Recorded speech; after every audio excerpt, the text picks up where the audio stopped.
रूस यूक्रेन युद्ध में भारत निरपेक्ष भूमिका नहीं ना बरम शांति पक्षवादी अच्छी शांति सपक्ष जुक्ति रही। रूस यूक्रेन विवाद को आलोचना बा कथबार्ता और कूटनीति माध्यम समाधान पाई भारत लगातार उद्यम जारी रखी। यूक्रेन राष्ट्रपति वोलोदिमिर जेलेंस्की को भारतर आभिमुख्य संपर्क में सूचना देते प्रधानमंत्री नरेंद्र मोदी कहते युद्ध समाधान बाट नुह समय नष्ट करी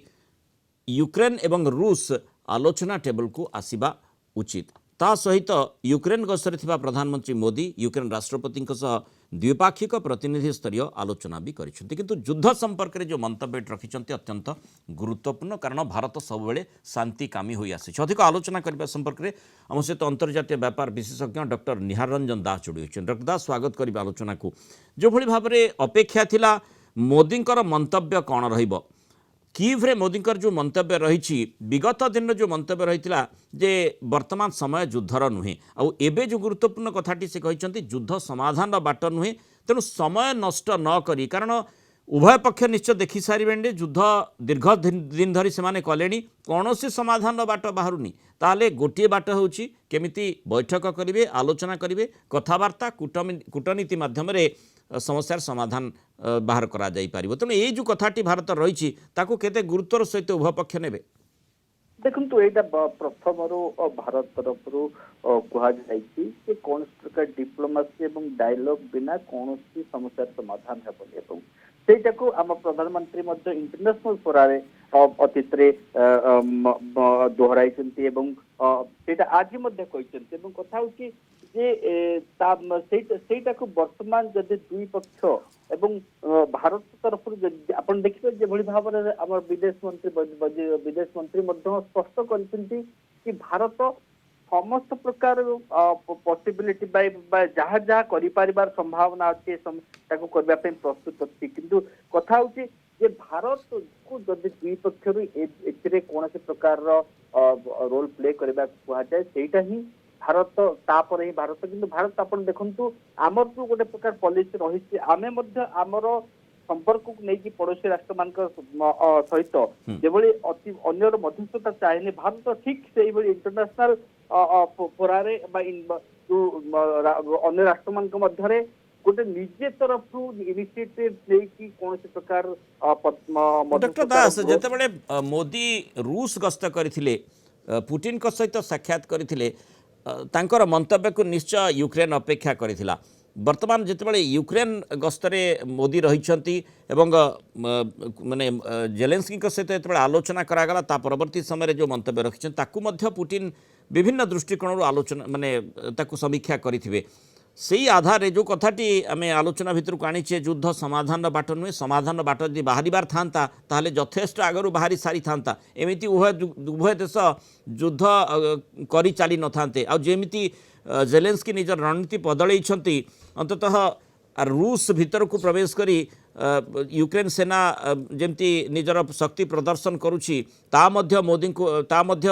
जोठी पुतिन को विचलित करिछि सी निजर रणनीति बदलैवा चेष्टा करुँच रिपोर्ट आसूची आठी एक कहुच्छी जेलेंस्की आलोचना टेबल को आसवाई निजर पक्ष को आहरी मजबूत करने उद्देश्य रखी एभली आक्रमण करिसेंति। तेणु जितेबाला मोदी आलोचना कथा कहउछंती से आगभर हेबे कि पुतिन मध्य सेपटु हाथ बढ़ेबे कि देखो जोटा कहते जदि गुड सेंस प्रिवेल कर दुई पक्ष ताले निश्चित भाव में भारत प्रधानमंत्री जो जहाँ कहते मस्को रे कहते आज कीव कहते गतकाली पोलैंड कहते भली जो राष्ट्र निरपेक्षता अवलंबन कर कन्फ्लिक्ट रे कौन प्रकार निआर घी ढालिबार काम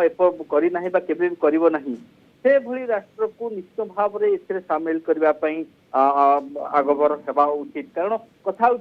जे युद्ध जहाँ आप कहले प्रधानमंत्री आम कहते कौन से प्रकार समस्यार समाधान करहबनी युद्ध द्वारा यह अतीत केवल तिक्तता को बढ़े चलवा केवल ध्वंस लीला को इनविटेशन देव से परिप्रेक्षी जदि राष्ट्रपति पुतिन एवं जेलेंस्की मध्य कौन प्रकार ଆଲୋଚନା କରି ଶାନ୍ତି ଆଲୋଚନା ବା ସମସ୍ୟାର ସମାଧାନ କରିବା ପାଇଁ କିଛି ମାତ୍ର ଇଚ୍ଛା ଥିବ ତାହେଲେ ନିଶ୍ଚିତ ଭାବରେ ଏ ସୁଯୋଗର ହାତ ଛଡା କରିବେ ନାହିଁ। ମାନେ ଯାହା ସେଠି ଭାରତର ପ୍ରଧାନମନ୍ତ୍ରୀ ଭୂମିକାଟିକୁ ମଧ୍ୟ ସେ ଦର୍ଶାଇଛନ୍ତି। ଗୋଟେ ପଟେ ମାନେ ତାଙ୍କର ବାକ୍ଚାତୁରୀରେ ଆଭିମୁଖ୍ୟକୁ ସ୍ପଷ୍ଟ କରିଛନ୍ତି ଯେ ଆମେ ନିରପେକ୍ଷତା ନୁହେଁ ବରଂ ଆମେ ପକ୍ଷବାଦୀ ରହିଛୁ, ତା ପୁଣି ଶାନ୍ତିର ପକ୍ଷବାଦୀ ରହିଛୁ। ଇଏ କଥାଟି ନିଜର ବାକ୍ଚାତୁରୀ ମାଧ୍ୟମରେ ମୋଦି କହିଛନ୍ତି। ତା ସହିତ ମାନେ ଭାରତ ଯଦି କୌଣସି ପ୍ରକାରର ଆବଶ୍ୟକ କରନ୍ତି ଉଭୟ ପକ୍ଷ, ତାହେଲେ ସହଯୋଗର ହାତ ବଢ଼େଇବ, ଶାନ୍ତି ପାଇଁ ଯାହା ବି ଆବଶ୍ୟକ ସେଠି ସହଯୋଗର ହାତ ସବୁବେଳେ ଭାରତ ରହିବ, ଏ କଥାଟି ମଧ୍ୟ ଦର୍ଶାଇଛନ୍ତି। ନିଶ୍ଚିତ ଭାବରେ ଦେଖନ୍ତୁ ଭାରତର ଆପଣ ଯଦି ଦେଖିବେ ଇତିହାସ ଓ ପରମ୍ପରା ହଜାର ଦେଢ଼ ବର୍ଷର ପରମ୍ପରା ଭାରତରୁ ବୁଦ୍ଧଙ୍କର ଯେତେବେଳେ ଗୌତମ ବୁଦ୍ଧଙ୍କୁ ନିଅନ୍ତୁ ବା ଯୋଉ ବର୍ତ୍ତମାନର 1947 ଆମର ଯୋଉ ସ୍ୱାଧୀନତା ସଂଗ୍ରାମରେ ଦିଅନ୍ତୁ ମହାତ୍ମା ଗାନ୍ଧୀ ଅହିଂସାର ଯୋଉ ବାର୍ତ୍ତା, ସେଇଟା ନିଶ୍ଚିତ ଭାବରେ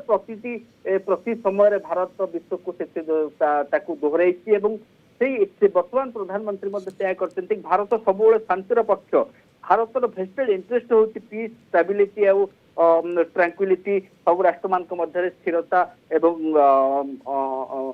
ଶାନ୍ତି, ଏବଂ ତାହା ହିଁ ନିଶ୍ଚିତ ଭାବରେ ଗୋଟେ ବାର୍ତ୍ତା ଦେବ ଏବଂ ସାରା ବିଶ୍ୱ ନିଶ୍ଚିତ ଭାବରେ ବିଶ୍ୱର ଅନ୍ୟ ରାଷ୍ଟ୍ରମାନେ ନିଶ୍ଚିତ ଭାବରେ ଭାରତର ପ୍ରଧାନମନ୍ତ୍ରୀଙ୍କର ଏ ବାର୍ତ୍ତାକୁ ଆଗକୁ ନେବା ପାଇଁ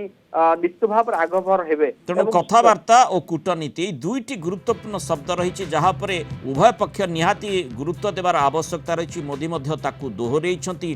ଯେତେବେଳେ ଜେଲେନ୍ସ୍କିଙ୍କ କାନ୍ଧରେ ହାତ ରଖି ସେ ସହଯୋଗର ହାତ ବଢ଼ାଇବା କଥା କହିଛନ୍ତି, ସାମଗ୍ରିକ ଭାବରେ କିଭ୍ କାନ୍ଧରେ ହାତ ରଖି ନୂଆଦିଲ୍ଲୀ ସେହି ସହଯୋଗର ହାତ ବଢ଼ାଉଛି। ଅର୍ଥାତ୍ କିଭଳି ଭାବରେ ଶାନ୍ତି ସେଠି ପ୍ରତିଷ୍ଠା ହୋଇପାରିବ, ଯେଉଁ ଲକ୍ଷ୍ୟ ରହିଛି ଭାରତର ସବୁବେଳେ ଶାନ୍ତି ପ୍ରତିଷ୍ଠା ଦିଗରେ, ସେହି ଭୂମିକା ଯଦି ଆବଶ୍ୟକ ପଡ଼େ ନିର୍ବାହ କରିବା ପାଇଁ ପଛ ଘୁଞ୍ଚା ଦେବ ନାହିଁ। ଏହି ବାର୍ତ୍ତାଟି ବିଶ୍ୱ ସମୁଦାୟ ଦେବାକୁ ଚାହିଁଛନ୍ତି ଭାରତର ପ୍ରଧାନମନ୍ତ୍ରୀ। ବହୁତ ଧନ୍ୟବାଦ ଡକ୍ଟର ନିହାର ଦାସ ଆଲୋଚନାରେ ଆମ ସହିତ ରହିଥିବା।